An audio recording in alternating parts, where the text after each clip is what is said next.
Esportiva deste verão está no ar, galera. Mas calma, que estamos começando amanhã o primeiro.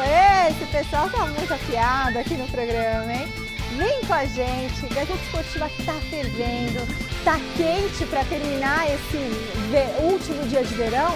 Vai se despedir em grande estilo. Muito boa noite, essa dupla fogosa, essa dupla quente. O Garrafa tá passando mal, ele falou, eu falei que não é o calor, tá ligado. Boa noite. Tá ligado, é a andropausa, é a andropausa que fala, né? As mulheres têm menopausa e os homens andropausa, né? Assim. Não sei. Eu acho que é, deixa eu procurar. Também não sei. Pode continuar, Enfim, Michele. você já tá nela? Não.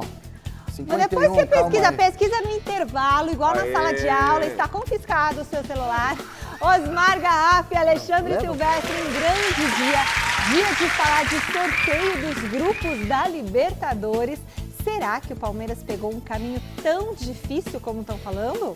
E o São Paulo se deu bem no sorteio? A gente vai debater tudo aqui e você também vai discutir aí com quem estiver do seu lado, vai analisar junto com o Garrafa, com o Silvestre, com a ajuda do José Paz, que está conosco direto do Morumbi. Daqui a pouquinho ele aparece aí para vocês. Tem ainda o Corinthians na Copa Sul-Americana e o presidente Augusto Melo falou sobre os pagamentos das dívidas do clube, porque ele não foi viajar, né, Garrafa? Ele não foi viajar. Acabou indo? Ele não tinha ido porque não tinha vacina, agora acho que ele tomou a vacina e foi. Ou estava sem certificado da febre amarela, enfim. Já o Santos precisa se decidir onde vai jogar a semifinal do Paulistão. A gente vai num pé, volta no outro, devolve o celular para a criatura que... Que celular? Tô com o meu aqui. E o seu? Onde foi parar? Bom, ele já embolsou, mas tudo bem. A gente volta depois dessas dicas. A gente está de volta aqui com o Gazeta Esportiva. Tá divertido esse programa. Explica o que é andropausa, Silvio. É a menopausa dos homens. Aí, ó, Não eles tem também data têm. para começar, mas normalmente é após os 40 anos. Quando a libido do homem cai, o nível da testosterona... Você já tá, Silvio? Não, eu tô enganando a natureza. Não. Ele pediu para não pegar pesado hoje e já vem me atravessando, né? Não. O empate tá bom Você pros já dois tá, lados Silvestre? hoje. Bom, Tá bom. seguinte, Tá bom. vamos conversar agora. Mais ou menos, vai. Para com essa brincadeira aqui. As Olimpíadas estão chegando. Povo, a gente já está aqui no aquecimento. E o Comitê Olímpico Brasileiro fechou mais uma parceria para os Jogos de Paris. José Paz acompanhou tudinho. Pode rodar.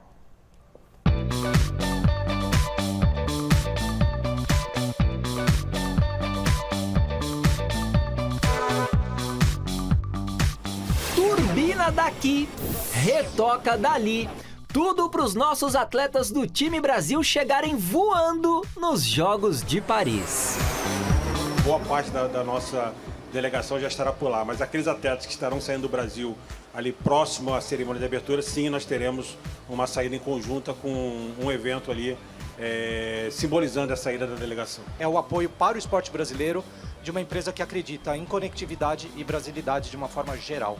O anúncio da parceria entre o Comitê Olímpico Brasileiro e uma companhia aérea contou com a presença de vários dos principais nomes do Brasil para os Jogos de Paris.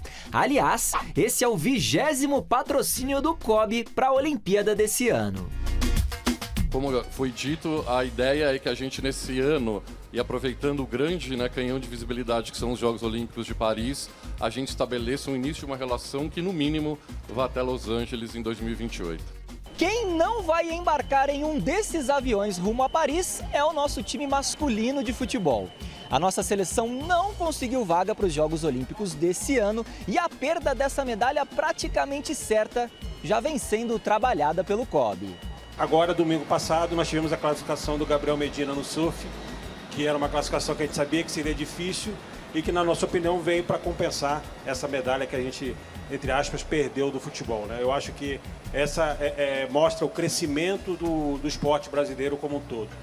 Com o desembarque garantido na França, a nossa seleção masculina de vôlei chega em Paris tendo de novo no comando o multicampeão Bernardinho. Todo mundo já conhece, é um grande vitorioso, é uma capacidade enorme que ele tem perante ao grupo. É um cara que sabe lidar muito bem com um grupo diferente. E o Bernardinho é um grande vitorioso e eu acho que é uma força muito grande que o Brasil teve. É isso que a gente também espera, Maurício. E não só pro vôlei não, viu? A gente quer todos os atletas do time Brasil brilhando em Paris, no lugar mais alto possível. E em breve trarei novidades sobre a nossa cobertura olímpica aqui no Gazeta Esportiva, porque claro que teremos, não é mesmo? E é muito bom, né? A gente precisa realmente desses patrocínios, todos os atletas precisam, porque é algo dispendioso e é muito importante ter os parceiros. A trajetória de Dorival Júnior à frente da seleção brasileira começa nessa semana. O elenco completo convocado pelo treinador já está trabalhando em Londres para o amistoso de sábado contra a Inglaterra. E, gente, são os amistosos pesados, né? Faz tempo que o Brasil não faz uns amistosos assim. O único atleta que não foi a campo hoje foi o zagueiro Bremer, poupado por ter sido o último a chegar à Inglaterra. As atividades da semana estão sendo aí realizadas no CT do Arsenal. A estreia de Dorival à frente do Brasil vai ser sábado em Wembley. Olha que lindo! Às 4 da tarde.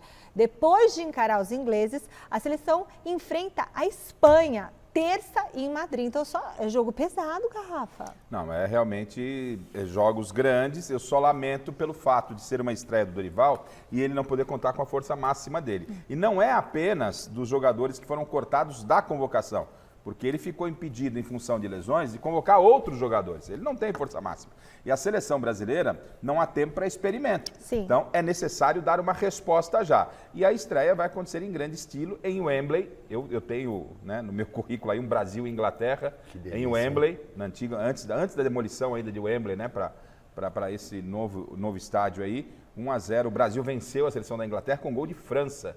Foi um dos maiores frio que eu passei na minha vida lá em Wembley. A seleção também treinou aí no Arsenal, foi realmente um momento marcante e para muitos jogadores que estão iniciando na seleção brasileira, não tenha dúvida. É um início de trabalho, todo início de trabalho tem aquela motivação, todo mundo, tipo ano novo, vida nova, mas o Brasil precisa dar respostas, Silvestre. Imagino a ansiedade do Dorival, né, que chega no ápice da carreira, ele mesmo já deu essa declaração, né, que para ele, seleção brasileira, porque para alguns... Sempre foi o sonho. Alguns profissionais do futebol não é a seleção do país. Você pega os principais treinadores da Europa, a grande maioria não disputou a Copa do Mundo, não chegou em seleção. Prefere ficar no mas clube, a nossa realidade é outra situação. Mas né? o Dorival é tipo velha guarda, assim, isso, né? Sim, eu imagino a alegria, a ansiedade, contando as horas, ainda mais com 2 amistosos desse gabarito, né? Porque ficar jogando contra seleção nível C, D, E, não tem graça nenhuma, né? É só caça-níquel da CBF. Agora, jogar contra a Inglaterra, no solo sagrado de Wembley, e depois contra a Espanha, no Santiago Bernabéu, que também tem uma história linda e que foi reformulado, está novinho em folha, e os adversários de peso, né? Bons testes para o Dorival. A Inglaterra vem numa grande fase, é uma seleção muito difícil de ser batida, teremos dificuldades. Então, e eu gosto também do Dorival dando um olhar especial para os jogadores aqui do futebol brasileiro, que atuam aqui no futebol brasileiro. Acho importante, não pode haver esse tipo de separação, só porque joga lá fora é melhor do que aqueles que estão aqui. E a grande expectativa é se teremos ou não o ataque do Real Madrid com o Endrick, né? O Vini Júnior. E o Rodrigo. O Rodrigo e o Endrick. Tá com essa possibilidade aberta de termos esses 3 jogadores. Eu ia adorar. Né? Vamos ver. Vamos lá. Bom, o sorteio dos grupos da Libertadores foi ontem. Estão preparados? São 7 brasileiros na disputa. Então a gente vai ver agora como que ficaram as chaves, ok? No grupo A estão o atual campeão Fluminense, o Cerro Porteño, o Alianza Lima e o Colo-Colo. A gente depois vai destrinchar cada equipe, tá? No B aparecem São Paulo, Barcelona de Guayaquil, Tajeres e Cobresal. No C, Grêmio, Estudiantes de La Plata, The Strongest, os Fortões e Huachipato. No grupo D foram sorteados LDU, Júnior Barranquilha, Universitário e Botafogo. Em seguida, no E estão Flamengo, Bolívar, Milionários e Palestino. Ai, acho que esse grupo tá fácil para o Flamengo, hein? O grupo F tem Palmeiras, Independente Del Valle, São Lourenço e Liverpool do Uruguai. Chegamos ao grupo G de Gianella com Peñarol, Atlético Mineiro, Rosário Central e Caracas. Para fechar, o H ficou com River Plate, Libertad, Deportivo Táchira e Nacional do Uruguai. Bom, aí eu pergunto, grupo da morte. Tem o grupo do Flamengo e esse último grupo aí, acho que são os grupos mais fáceis. Não sei o que vocês acharam. Vocês têm o grupo mais fácil? O mais fácil para mim é do Flamengo. Eu também achei do Flamengo. E você? Grupo Tem algum da- que você eu- acha mais agora, fácil, grupo assim, de da morte, eu não cabeça, vi Garrafa? nenhum. Que você lembra? Assim, É muito grupo. Eu fiz assim, uma avaliação. Acho que todo mundo tem boas possibilidades de passar a fase de oitavas, né? Buscar uma das A gente duas vai ver vagas. 1 a 1 aí, peraí. Tem um mais fácil que você achou ou não? Ah, o Flamengo torna o grupo mais fácil. Então vamos lá, grupo a grupo. Eu aliaria a força do Flamengo à Qualidade fraqueza dos dos adversários. adversários. Então, ó, Por isso, vamos mais olhar fácil. esse grupo do Flamengo, vamos ver se é o grupo mais fácil. É o Fla, Bolívar, que eu acho que é o mais forte aí. Gente, Tem eu não altitude, enxergo. né, de La Paz aí que pode complicar um pouquinho. Milionários e o Palestino. Esse O grupo Flamengo tá... passa em primeiro, já garantindo logo na primeira fase. Aí, Com na boa primeira- chance, inclusive, de conseguir a melhor campanha da fase de grupos e levar a vantagem de jogar em casa no mata-mata. Passa Flamengo. Passa Flamengo, tranquilo aí. Com o pé nas costas. E o grupo, vamos pro grupo, vamos passar, Vamos pro vamos A? no grupo a grupo agora, diretor? Então, desde o A, letra A, pro grupo A. Quem você em casa acha que passa também pode ir comentando nas nossas redes sociais. Flu, Cerro Porteño, Alianza Lima e Colo-Colo. Olha, todos os times que têm muita tradição na É isso que eu ia Libertadores, falar. hein? Tudo O time Alianza Lima aí é um pesado. dos líderes do campeonato peruano. Não é? Eu acho que Fluminense garante vaga, os outros três brigam pela segunda vaga. Fluminense O Cerro classifica. Porteño sempre casca grossa, É. né, jogando no Paraguai. É, casca grossa, assim, já foi. O Colo-Colo casca grossa também no é sentido chato. de Não é casca time grossa, chato, time que briga muito, Tem uma história, luta. tem uma história, mas pô, Cerro tem uma Porteño. história e ponto. Mas fala aí, qual dos Pra mim três? passa Fluminense e pode passar o Aliança Lima do Peru. E você, Silver? Fluminense e Colo-Colo. Eu também estou achando que é Flu e Colo-Colo tá Colo-Colo. tão malzinho. Próximo, Não tem problema. o grupo Eu vou de B. Colo-Colo. Sei não, hein? Não tá fácil para o Fluminense esse grupo, não. Grupo B, São Paulo, o Barcelona de Guayaquil, Tajeres e Cobressal. Gente, vamos Cobressal, olha aí, ó. Cobressal é Ó, complicado, ó o é uma escudinho viagem- deles. Você é viu o uma escudinho? viagem Cobressal é no longa, meio né? do deserto, Escudinho. estádio encravado na areia, lá na terra. Passa numa o São mina. Paulo e o Tajeres para mim. Passa mas tem que tomar cuidado com o Barcelona de Guayaquil, tá? E o São Paulo, a gente tem que tomar cuidado porque o São Paulo se complicou com o Ituano, O São Paulo se complica. tá? Então é isso. Se você olhar pela história, pela tradição, Ele por tudo, né? é O o São maior Paulo pode inimigo ele se dele. complicar e acabar não ficando, mas numa lógica o São Paulo passa e aí pode ser Tajeres ou o Barcelona de Guayaquil. Eu acho que o São Paulo trouxe para si uma desconfiança agora no Campeonato isso, Paulista, é isso, né? foi Porque muito estava bem. super empolgado Quem na passa? virada do ano. Pra mim, Quem São passa Paulo- é o São Paulo, tem que tomar muito cuidado com o Barcelona de Guayaquil, que está fazendo um bom campeonato no Equador, e o Tajeres, que está bem também O no São Campeonato Paulo tem que tomar cuidado com o Cobressal também, pô. Ele se complicou com o Ituano. O São Paulo tem que tomar cuidado Pronto. com o próprio São Paulo. Como se- Já foi eliminado pelo Tajeres, lembrou Mas aqui passa o nosso tricolor. Fini. Mas passa o São Paulo. Bom, próximo, letra C, grupo C. Dá para o São Paulo. Não é um grupo super difícil, gente. Dá para o São Paulo. Agora o grupo C, ó. O Grêmio, passa o Grêmio. Estudiantes de La Plata, o The Strongest e o Achipato. Aí, São três times aí pra mim, Silvestre, três brigando por duas vagas. O Estudiantes, É, The o Grêmio- Strongest, tira até o pela Achipato. altitude, né? E o Grêmio, na verdade, o Grêmio ele não tem mais Soares, é um outro Grêmio. É. Mas passa Grêmio e Estudiantes pra mim. Pra Grêmio e Estudiantes. para mim também, Grêmio e Estudiantes. Próximo, grupo D, de dado. Ai. LDU, passa LDU, hein? Pra mim é grupo da morte. esse aí. Júnior Barranquilha, Universitário do Peru e Botafogo. Dá pro Botafogo ou tá muito difícil? Ó, eu diria... Muito difícil. Bem equilibrado, pra mim. Eu não consideraria um grupo da morte, mas Pra mim me é o grupo- parece ser o grupo mais equilibrado. Né? Porque se fosse um monte de força, de time Eu acho que é o do voando, Colo-Colo. aí seria o grupo da Mais morte. difícil. O Universitário Mas do Peru pelo- é um dos líderes do campeonato peruano. O Júnior Barranquilla é um time tradicionalíssimo. Sim, sim. Não é? Você não é você pegar o. LDU também, gente. Cobressal. LDU E LDU, meu sempre amigo. dando LDU trabalho, aí, é. entendeu? Então, e o Botafogo, a gente ainda também fica naquela. O que o Botafogo pode fazer? É verdade que eliminou o Bragantino. Pra mim, dos brasileiros, o Botafogo é o que tem o caminho mais Eu difícil. também acho. Você tira as palavras da minha boca. É o que tem o assim. mais difícil. Também acho. E acho que vai dar. LDU. pra mim. LDU e o Universitário. Eu Também. acho que o Botafogo não vai passar. Eu também acho Tá que não. vendo? Palpite. Pra mim, esse é o Vamos grupo da... torcer pra que Esse passe, pro brasileiro né? é o grupo da morte. Grupo E. Grupo E, já Já falamos falamos. que é o do Flamengo, que tá fácil pro Flamengo passar, O Flamengo então vamos passa, o lá. restante que se vire aí. O Bolívar, acho que passa o Bolívar. A meta do Flamengo nesse grupo é tentar fazer uma campanha de 100% de aproveitamento e levar todas as vantagens aí de decidir em casa, até a semifinal. De Filomena. Palmeiras, passa o Palmeiras, Independente Del Valle, São Lourenço e Liverpool. O que falavam, né, não Silvestre? tá tão difícil, vai. Michele, o Palmeiras, nos últimos anos, é o time que... Pega o grupo mais fácil. Sempre cai em sorteio, ele sempre acaba caindo em grupo fraco. Mas todo ano. Todo ano. Mas quase todo ano ele pega. Dessa vez não, pegou um grupo um pouco mais enroscado. Não é tão, né? Porque pelo Independente Del Valle, eu acho que o Independente Del Valle e o São Lourenço brigam pela segunda vaga. O Palmeiras, que para mim é um dos favoritos, né, a conquista do título, passa Palmeiras e aí a briga fica entre Del Valle e São Lourenço.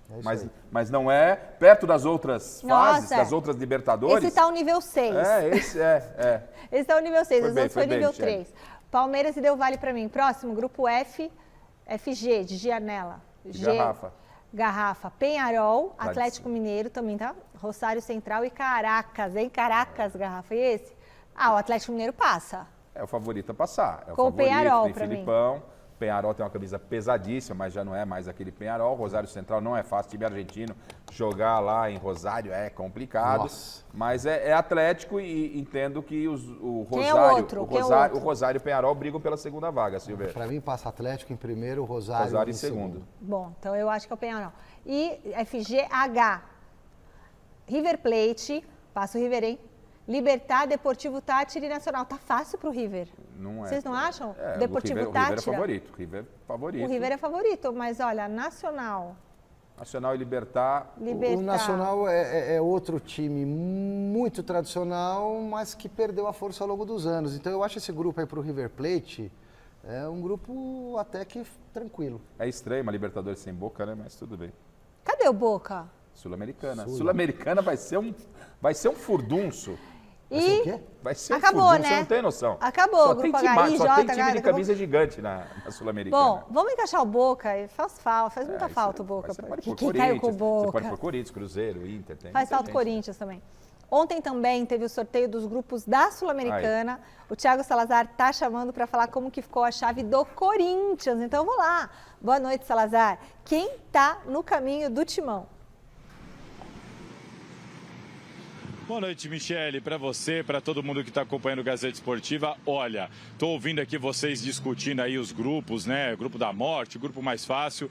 Muita gente entende que o grupo do Corinthians é o mais difícil ou talvez o segundo mais difícil dessa primeira fase, dessa fase de grupos, na verdade, da Copa Sul-Americana. Michele, dá uma olhada. O Corinthians vai encarar Argentinos Júniors da Argentina, claro, o time que recentemente o Corinthians teve dificuldades, inclusive teve um imbróglio ali por causa do Fausto Vera. O Racing do Uruguai, que está envolvido numa baita de uma polêmica lá no Uruguai, e o Nacional do Paraguai, que tem muita tradição. Enfim, Argentinos Júniors, Racing do Uruguai e Nacional do Paraguai, estes serão os 3 adversários do Corinthians nessa fase de grupos. E o que é importante lembrar aí? É importante lembrar que só o primeiro colocado avança às oitavas de final direto, avança direto para as oitavas de final. Só o primeiro colocado. O segundo colocado de cada chave, ele vai para um play-off com os terceiros colocados lá da Libertadores e aí vão decidir se vai para as oitavas da Sul-Americana ou não. Ou seja, para o Timão conseguir a vaga direto, ele tem que vencer essa disputa com os 3 adversários. Outra coisa interessante é que o Corinthians vai estrear fora de casa, viu? A estreia está marcada para o dia 2 de abril. Portanto, é o próximo jogo oficial do Corinthians, né? O Corinthians vai fazer amistosos agora, vai treinar, vai trabalhar, mas vai voltar a fazer uma partida oficial justamente na Copa Sul-Americana contra o Racing do Uruguai. Tá certo, Michele? É isso. Grupo do Corinthians. E uma coisa interessante é que dos 8 grupos da Copa Sul-Americana, 7 tem brasileiros. Ou seja, você já imaginou? Se os 7 passarem em primeiro, a Copa Sul-Americana vira quase uma Copa do Brasil a partir das oitavas de final. O Corinthians vai tentar fazer a sua parte.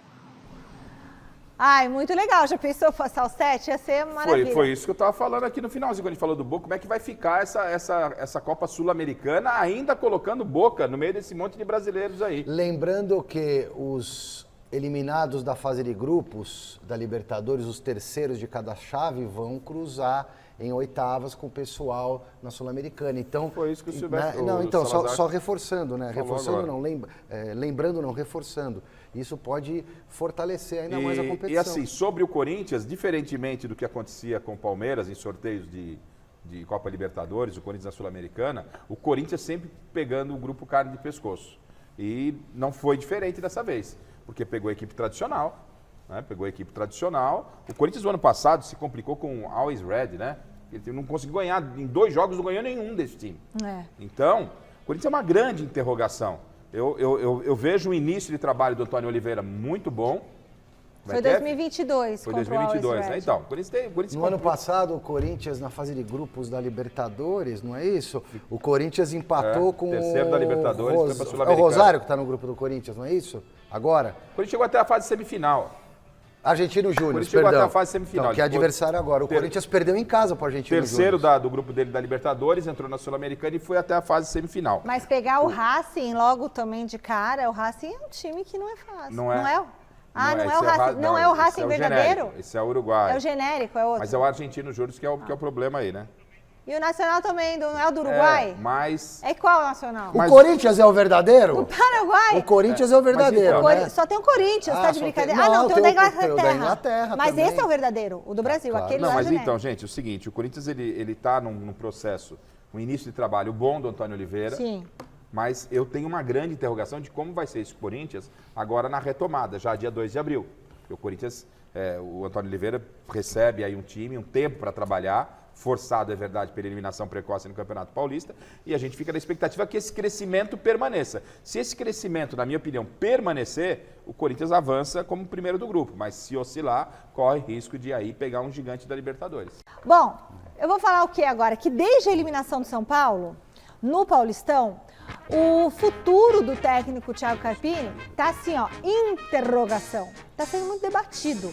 O José Paes, ele não para de apurar, gente. Ele tá de noite falando com a gente, de manhã, ele não para. Então agora ele entra no programa com tudo que você precisa saber, Zé. Zé, como é que está a situação do Carpini? Boa noite. Boa noite, minha querida Michele Janela. Boa noite para você. Abraço aí para todo mundo que vai acompanhando mais uma edição do glorioso Gazeta Esportiva. Como eu disse ontem aqui no programa, Thiago Carpini segue como técnico do São Paulo Futebol Clube, do time masculino.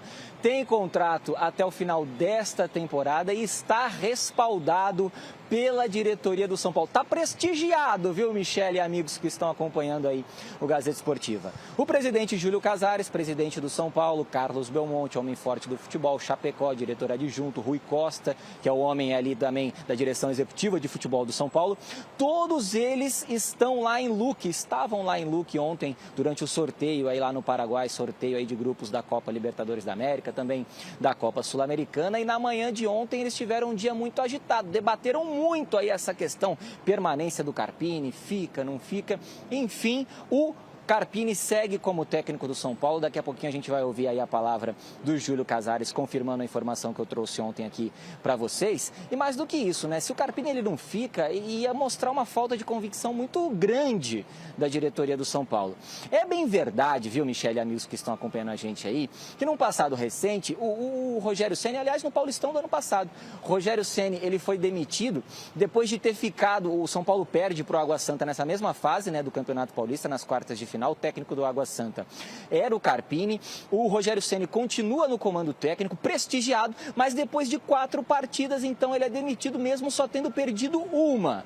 Então o futebol é dinâmico, a gente sabe disso, futebol é dinâmico, mas por enquanto o Carpini segue como técnico do São Paulo. Vamos ouvir a palavrinha do Júlio Casares lá do Paraguai, falando sobre a permanência do Carpini. Pode rodar. Claro que toda eliminação ela é frustrante, ela deixa a gente triste, todos os torcedores, nós. Mas nós temos que entender que o Carpini chegou há 2 meses e meio. Teve muitos problemas de contusões. E ele conseguiu, logo no começo do ano, levantar um título que foi a Supercopa. Um jogo só, mas foi um jogo contra um grande adversário. e depois quebramos um tabu, que é algo que incomodava a instituição. E o Carpini chegou, e com os problemas de contusões, que foram vários, ele está iniciando o seu trabalho.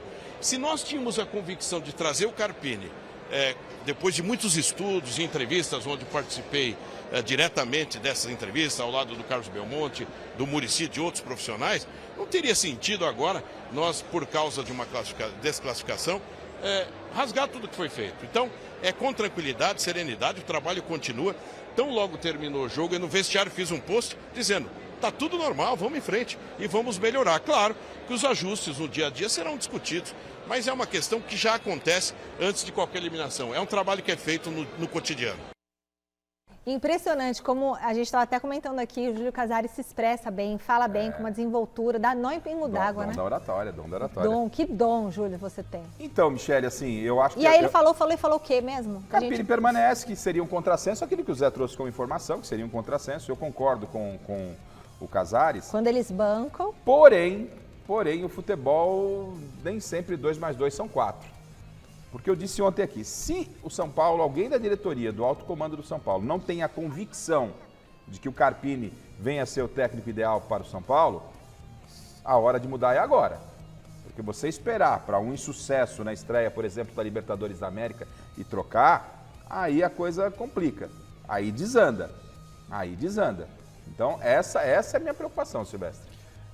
Eu não consigo enxergar a troca de um técnico com menos de 15 jogos. Né? Mas ao mesmo tempo... Todos nós discordamos, né? Mas ao mesmo tempo, vamos parar para pensar. O Carpini chegou humilde, fazendo juras de amor ao Muricy, a Tele Santana, né? E chegou ganhando. Teve no mínimo estrela, né? Ao bater o Corinthians pela primeira vez em Itaquera e levantar o título da Supercopa do Brasil diante do Palmeiras. Depois ele foi se perdendo um pouquinho. E eu não estou falando só de resultado. Ele não tem mexido bem no time. E essa questão do Rames Rodrigues, que virou agora um turbilhão de emoções dentro do Morumbis, do CT da Barra Funda e o caramba, está muito mal explicada. Uma coisa que tem me irritado muito no Carpini, mais do que o desempenho do time, é o modo como ele se expressa na entrevista. Nossa, mas é uma fala blasé. Parece que está falando de física quântica. Vamos abrir mais o jogo, ser um pouco mais transparente, mais espontâneo. Pediu pro cara bater pênalti ou não pediu? Ele aguenta jogar 15 ou 30 minutos? Pô, vamos abrir um pouco o jogo, né? Demonstrar o comando que o técnico tem que ter. Claro que em alguns casos, para um técnico jovem que nem ele, não é fácil. Eu acho que talvez ele não queira perder o... Talvez se ele virar... Não, mas o Silvestre está coberto de razão, Michele. Mas aí eu porque estoura a bomba nele. Mas só para concluir o raciocínio, Rafa. Porque é ele que vai ser cobrado. Se não perco o fio da meada. Já perdi. Já? Tá vendo bem.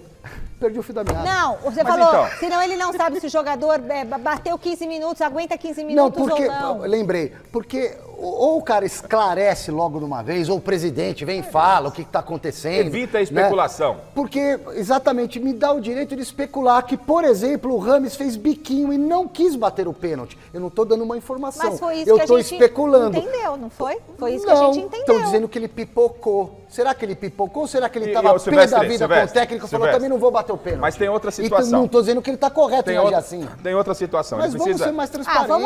Vamos. Aí fica blá, liga de 3, o terceiro terço, o quarto terço. Eu deixo ele falar, mas deixa eu completar uma também do começo ao fim. Então vai. Já terminei agora. Pronto, sua vez. Então, porque se ele não tomar esse tipo de atitude, a bomba vai acabar estourando em cima dele. Já está estourando, né? Em cima dele. E outra coisa, se ele entende que o Rames Rodrigues não consegue jogar mais que 10 minutos, ou ele não quer aproveitar o Rames, ele não leva nem pro jogo. Ele não leva nem pro jogo. A partir do momento que ele levou pro jogo... Quando ele está relacionado ele só pode jogar com o bumbum no banco de reservas, então um cara não dá como pra o Rames... time. Posso terminar agora, de concluir? Agora é minha vez? Vai. Já que o senhor queria concluir seu raciocínio? Vai. Não vou falar que perdi a meada, não. Já que ele não jogou 10 minutos, né, se ele está no banco, o jogo pediu o Rames naquele intervalo. Isso. A minha sensação feminina, que você sempre fala, sabe o que eu acho? O Rames não jogou.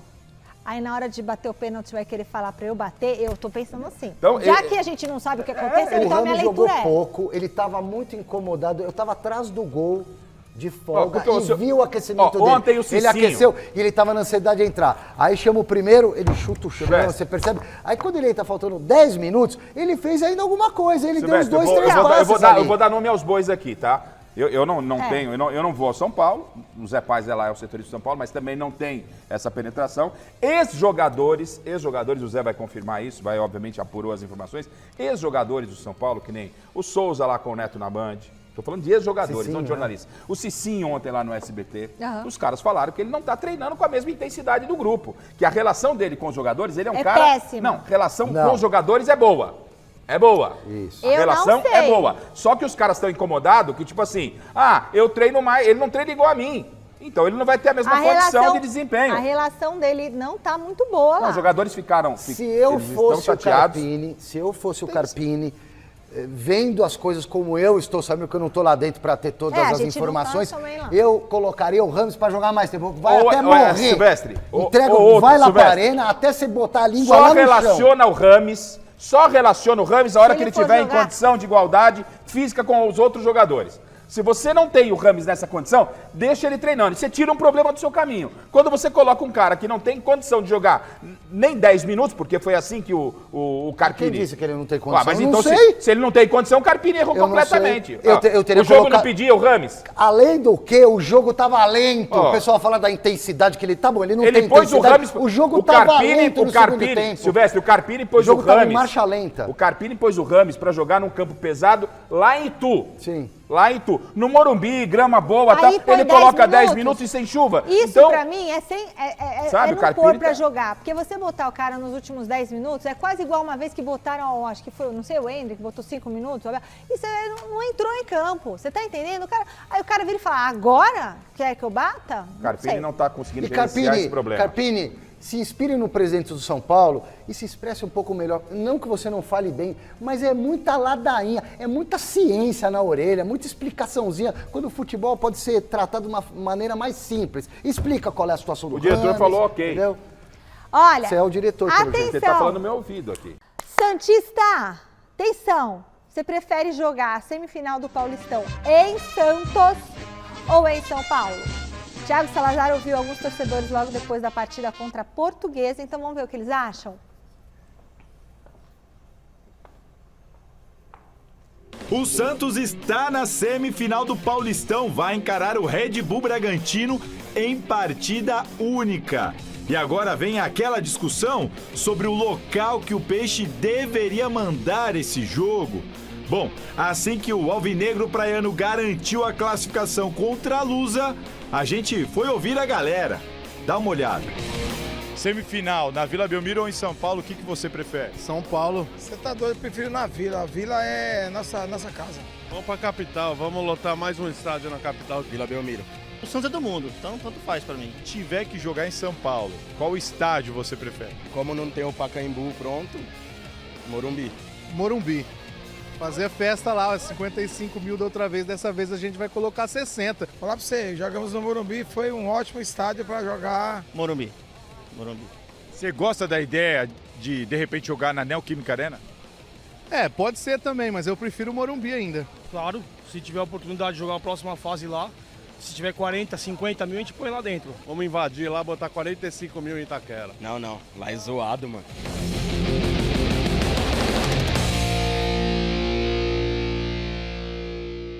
Pra você. Para mim, Vila Belmiro. Vila Belmiro. Eu também acho que tem que ser na Vila. Agora que vocês já viram na reportagem o que a torcida do Santos pensa sobre o local das quartas de final, das semis, né? A gente vai saber o que a diretoria está planejando e quem conta é a Marina Buffon. Boa noite, Mar. Já dá para ter uma ideia do estádio para o duelo? Boa noite, Mi, para você, para todo mundo que está acompanhando a gente aqui nessa terça-feira. Ideia dá, tá? Mas ainda não tem uma confirmação, pelo menos não uma confirmação oficial. O Santos, de fato, está mapeando alguns estádios aqui na capital. E ontem, por exemplo, enviou uma equipe para fazer tipo uma visita técnica na Neoquímica Arena, Pois bem, essa informação foi dada primeiramente pelo Neto, lá da TV Bandeirantes, a gente conseguiu confirmar por aqui e, de fato, algumas pessoas ali do Santos foram até ali para ver como funciona a Neoquímica Arena, como é a operação, como é que funcionam os setores. Algo parecido foi feito antes do Santos jogar no Morumbis, também nesse ano aí pelo Campeonato Paulista, né? Mas isso não significa que a semifinal vá acontecer na Neoquímica Arena, isso ainda está sendo definido. Conversei com algumas fontes internas ali do Santos que me confirmaram que amanhã, depois do Conselho Técnico da Federação Paulista, é que vai haver de fato uma confirmação de se o jogo vai acontecer aqui em São Paulo ou na Vila Belmiro, em Santos. Isso vai passar pelo fato de ter 2 jogos no mesmo dia, provavelmente na quarta-feira que vem, ou se a federação vai desmembrar a semifinal em 2 dias. Caso isso aconteça, a chance de o Santos jogar aqui na capital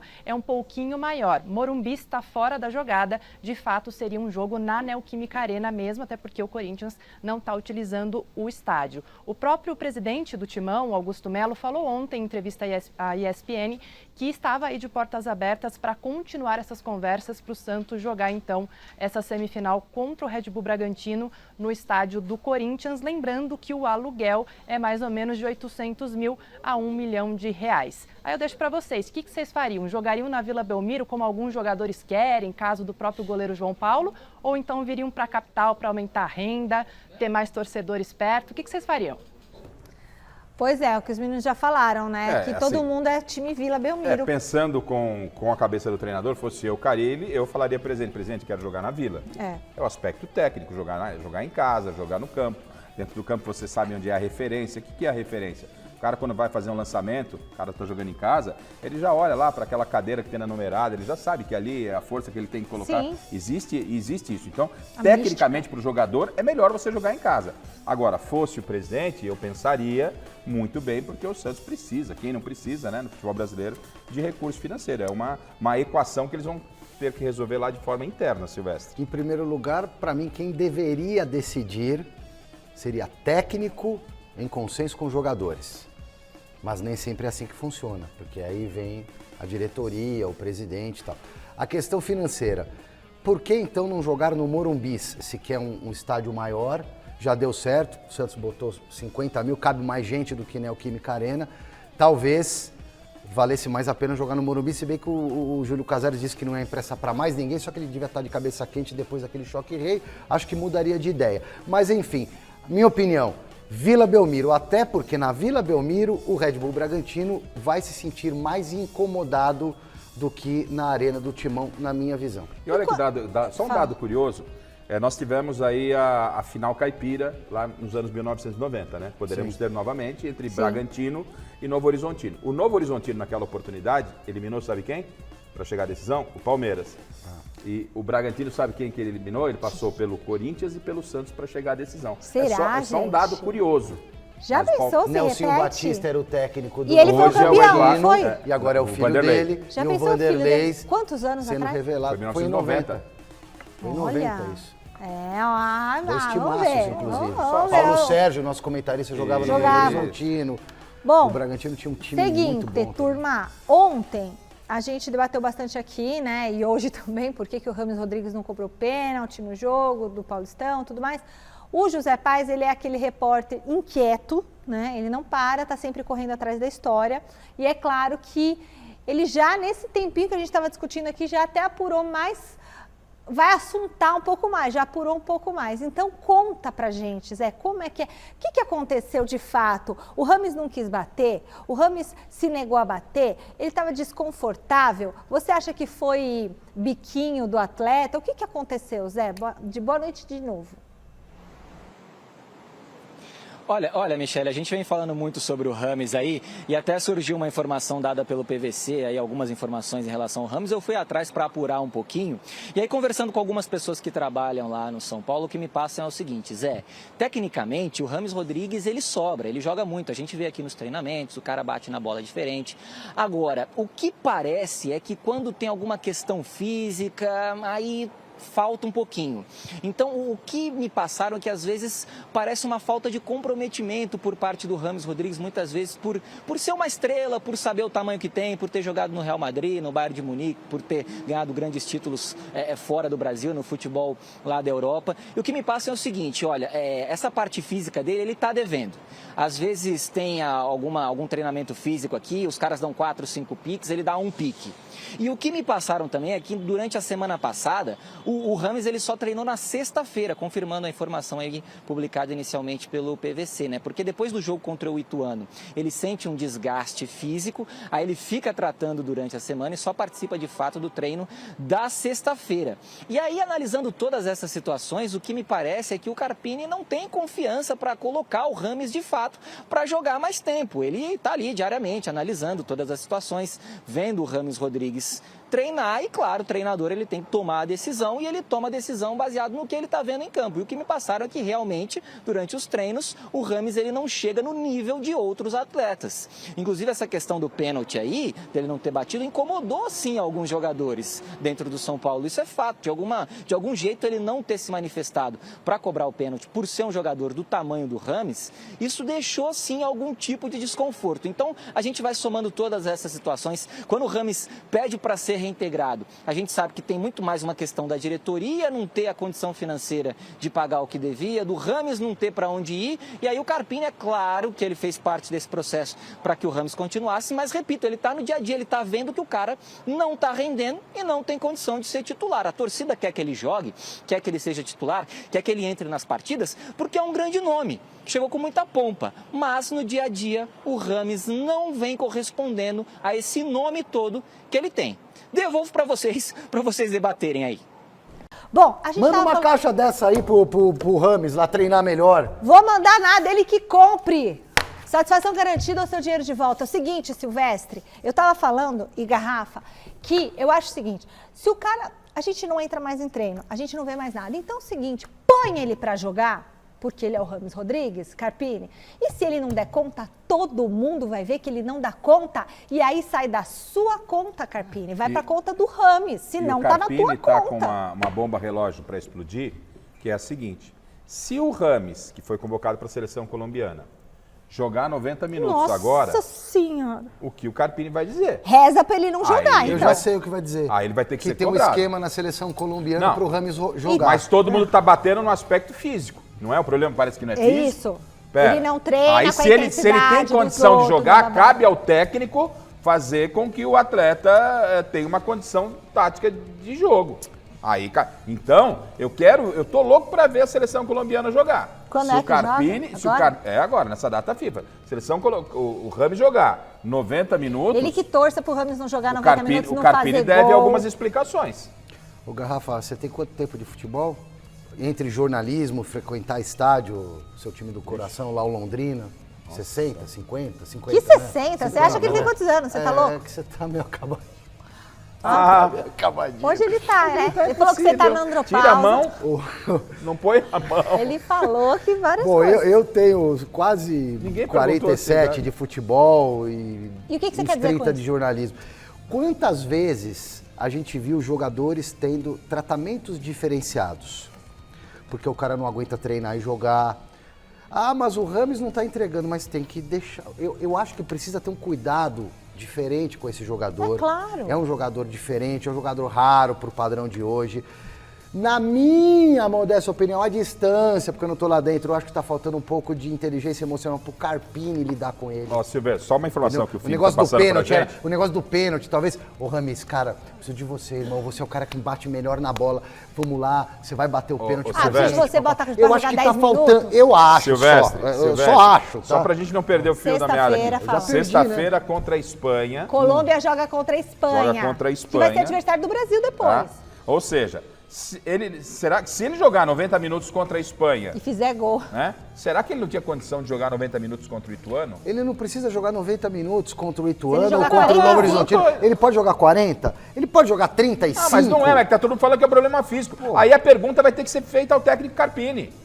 Se aí, ele jogar, tiver durma desempenho, com esse barulho, não é? Carpini. Então tem uma bomba relógio que tá para explodir na sexta-feira. Tá todo mundo de olho no comportamento do James, porque tá todo mundo batendo que ele não tem condição física. Se ele enfrentar a Espanha, será que ele não conseguia E enfrentar depois o Ituano? é com quem? A enfrentar o Novo Espanha e Horizontino? segunda... Não, é Espanha sexta Romênia e na Romênia na terça. Aí Romênia é o do Drácula?